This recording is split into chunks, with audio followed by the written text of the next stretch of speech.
एक प्रशिक्षित क्लिनिक पर चिकित्सा पदाधिकारियों की टीम आती है और सील लगा करके चले जाती है, आखिर क्या कारण?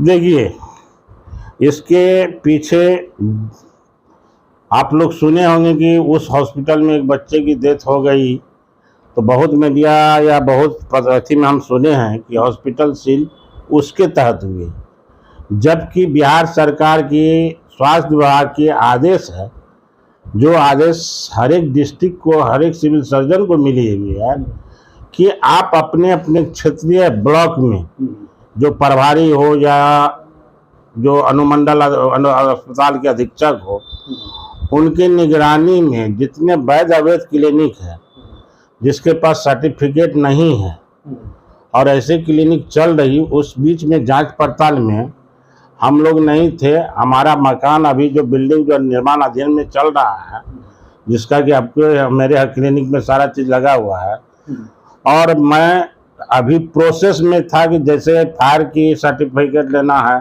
फायर सर्टिफिकेट, हाँ एनओसी लेनी है, उसके बाद आपको जो है किस बिंदु पर आपको सील लगाया गया अस्पताल में? हमारे पास अभी प्रोसेस की कागज आने में लेट हुई, जिस कारण से हम अभी तक उसको जमा नहीं कर पाए।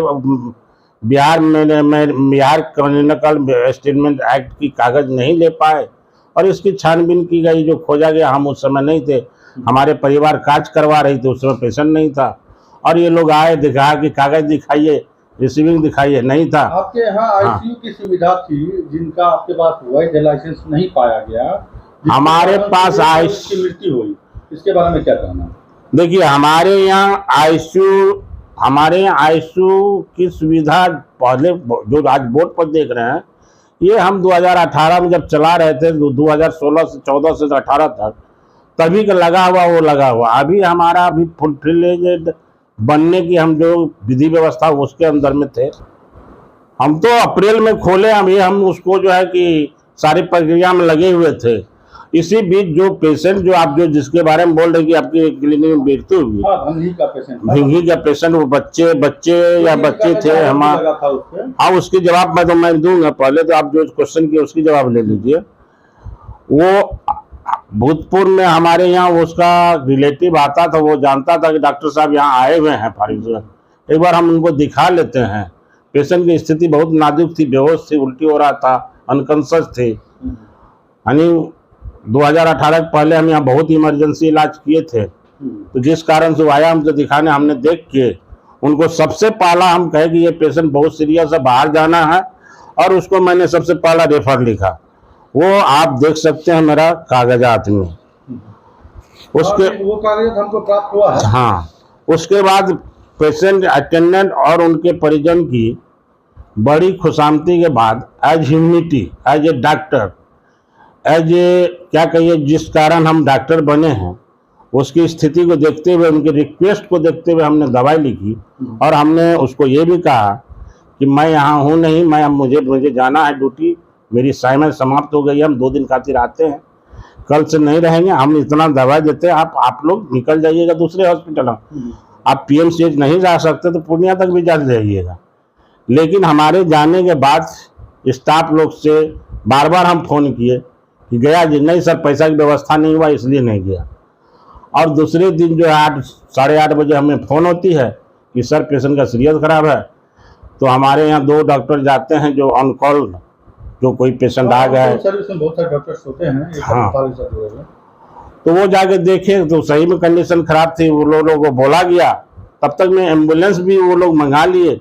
लेकिन इसी बीच में अटेंडेंट का कहना मैं कुछ मेरे परिजन आ रहे हैं, उसके बाद हम डिसाइड करेंगे कि हम ले जाएंगे नहीं ले जाएंगे। उसके बाद हमारे सीसीटीवी से हम देख रहे हैं कि 9, साढ़े 9, 10 बजे तक 150-200 पब्लिक के साथ क्लिनिक में घुसा हुआ है। इस सारे पब्लिक के पीछे किसी एक सामाजिक कार्यकर्ता का हाथ था क्या? उनकी पहचान हुई है?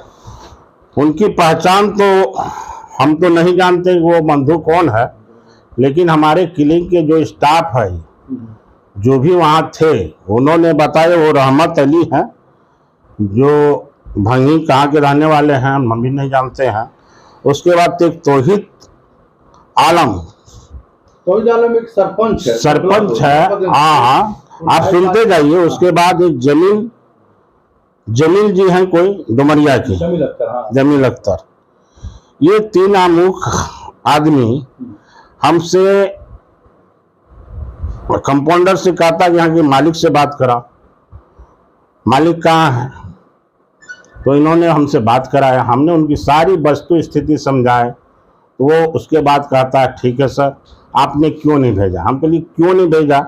आप मेरे पुर्जा पर देख लो, पहला मेरा लिखा हुआ रेफर टू PMCH, दूसरा जब उन्होंने बहुत जिद किया तो हमने रिक्स बॉन्ड कहा कि पहले रिक्स बॉन्ड हो रही है, आपकी पेशेंट की स्थिति बहुत खराब। द्वारा बताया गया कि हमारे केस में ही उनका क्लिनिक सील हुआ, इसमें क्या सच्चाई है? देखिए वो क्या कहते हैं, जब समाज में ऐसी कुछ कुप्रथा उड़ जाती, जैसे नहीं अभी चला है बच्चा चोर, तो उसी बीच में हमारे संस्था में 9/9/2022 से जो है कि पूरे बिहार में हेल्थ स्वास्थ्य विभाग बिहार सरकार के द्वारा आदेशित है सारे CS को कि आपके क्षेत्र के जितने भी ब्लॉक हैं, वहाँ जितने भी अवैध क्लिनिक चल रही है उनकी जांच कर, जहाँ अवैध है उसको सील किया जाए, जो वैध है उसको उसकी सूची भेजा जाए। और वैसे भी क्लिनिक है, वो तो डिपेंड करता है प्रभारी और यहाँ के उस पर। तो उसी दरमियान में, जांच के दरमियान में, जो रेगुलर जांच है उस जांच के दरमियान में ऐसा पाया गया वो सील है। इससे बच्चे की मरने और लेने की कोई मतलब नहीं। व्हाट्सएप पे आपको रहमत अली का कहना था कि व्हाट्सएप पे हमें धमकी मिली। अच्छा, रहमत अली का कहना है कि व्हाट्सएप पर धमकी मिली। रहमत अली तो बहुत बात बोले हैं, तो वो तो दिखाए कि डॉक्टर DN प्रसाद कब ने उनको कहा कि हम तुमको जान से मार देंगे या ये करेंगे? साक्ष्य दिखाए, वो साक्ष्य दिखाया हमें। अरे हम तो रोज देखते हैं यूट्यूब फेसबुक पर, वही हमको धमकी दे रहा है कि डॉक्टर को बर्बाद कर देंगे, तो जेल में घुसा देंगे। तो अब तक प्रशासन क्यों नहीं अरेस्ट किया है? अब तक प्रशासन उनसे मिली हुई है, दरोगा उनसे घूसखोर खाता है। अरे दरोगा कहाँ मेरे यहाँ आते, ये तो वो बताए। इसमें संलिप्त हैं। देखिए हम तो ST एक्ट और प्लस धोखाधड़ी, मारपीट, प्लस मेरे यहाँ छेड़खानी, एक्सटॉर्शन का भी मामला, एक्सटॉर्शन का भी मामला है। हमारे काउंटर से पैसा लिया वो भी मामला है। हमें फोनिक स्टाफ के द्वारा कहा कि मालिक को बुलाओ, 5 लाख रुपया दो, उसके बाद हम यहाँ का मामला को शांत करेंगे, नहीं तो तुम्हारा क्लिनिक को बुलडोजर चला देंगे, तोड़ देंगे।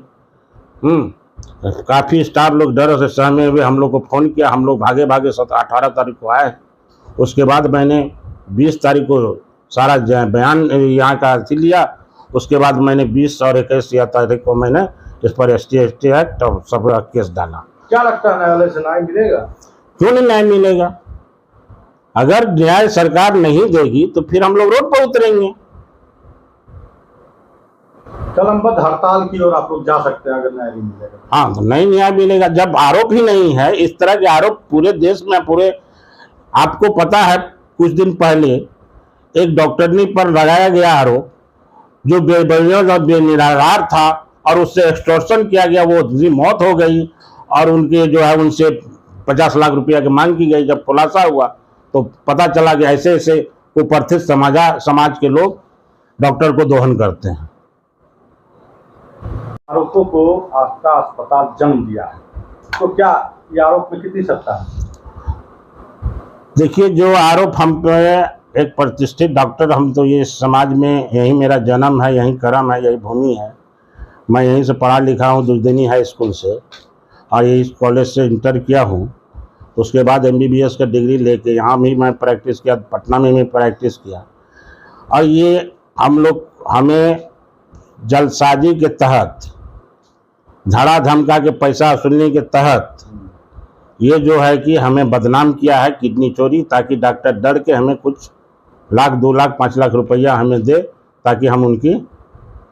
आए दिन डॉक्टर को किसी न किसी लापरवाही के आरोप में फंसाया जाता है और उससे भयादोहन किया जाता है, इसके बारे में क्या कहेंगे? देखिए, ये समाज की एक क्या कल्चर चल गई है कि कुप्रथा, ये समाज में ऐसी कुप्रथा चल गई है कि लोग डॉक्टर को बहुत कमजोर और सॉफ्ट कॉर्नर आदमी समझता है। अरे पेशेंट क्लिनिक अगर आप मान लीजिएगा एक्सीडेंट हुआ, वो हॉस्पिटल जाएगी, सरकारी या प्राइवेट, वो तो घर नहीं जाएगी। क्रिटिकल कंडीशन रहेगा, या सरकारी में मरेगा या प्राइवेट में मरेगा। मरना तो हॉस्पिटल में है, घर में नहीं मरना है। डॉक्टर पे परिजनों का लगातार, डॉक्टर के प्रति एफआईआर दर्ज करने के लिए परिजनों का लगातार पुलिस प्रशासन पे दबाव बनाया जा रहा था, लेकिन डॉक्टर को डायरेक्ट तो एफआईआर कर नहीं जा सकता, जो कि माननीय न्यायालय का आदेश है कि 3 सदस्यीय टीम गठित करके अगर डॉक्टर की लापरवाही साबित होती है, उसके बाद उस पर कोई कार्रवाई होती है। इसमें कितनी सत्यता है? इसमें 100% सत्यता है। ये सुप्रीम कोर्ट के बाद हाई कोर्ट का भी डिसीजन है। जब तक डॉक्टर पर आरोप नहीं लग जाती है, तब तक आप पर एफआईआर नहीं कर सकते हैं। एफआईआर के अंदर अगर आप एफआईआर भी कर रहे हैं, तो आप उसको लापरवाही या निग्लिजेंसी की एफआईआर लगा सकते हैं। 304 ये गैर इरादतन हत्या की आरोप नहीं लग सकता है। डॉक्टर पे तो ये लगना ही नहीं चाहिए, क्योंकि डॉक्टर कल्याण, किसी की जान बचाने के लिए पैदा होते हैं, ना कि वो एक क्रिमिनल टाइप के हैं कि किसी की जान लेने के लिए। आपके जो अस्पताल से जुड़े पेशेंट हैं, उनको क्या कहना चाहेंगे, जो इतने सारे घटनाओं से बहुत सारे मर्माहत है, कई सारे पेशेंट आपके यहाँ से कूच करके दूसरे अस्पताल जा रहे हैं, उनको क्या कहना चाहेंगे? आप लोग जो भी हमारे शुभचिंतक हैं, हमारे करीबी हैं, हम उसको जानते हैं, और कई तो सालों से आप हमसे इलाज करा रहे हैं। आपने कभी ऐसा देखा है कि डॉक्टर डीएन प्रसाद और डॉक्टर जीएन चौपाल किडनी की चोरी करता है? ये जो आरोप लगा है, ये बेबुनियादी और निराधार है। ये पैसा लूटने के लिए, ऐंठने के लिए इस तरह के आरोप लगाया। इस तरह का वाकया अगर लगातार होता रहे तो इसके लिए डॉक्टर, आपके जो डॉक्टर्स एसोसिएशन है, उसके लिए क्या कदम उठाया जाएगा? अगर इस तरह की मामला चलते रही तो हमारे डॉक्टर एसोसिएशन तो इस पर एक्शन लेंगे ही। सरकार को बात करना पड़ेगा हम लोग को, ये कुप्रथा जो समाज में चल गई, इसको बंद किया जाए, नहीं तो हम लोग पेशेंट देखने से असमर्थ हो जाएंगे।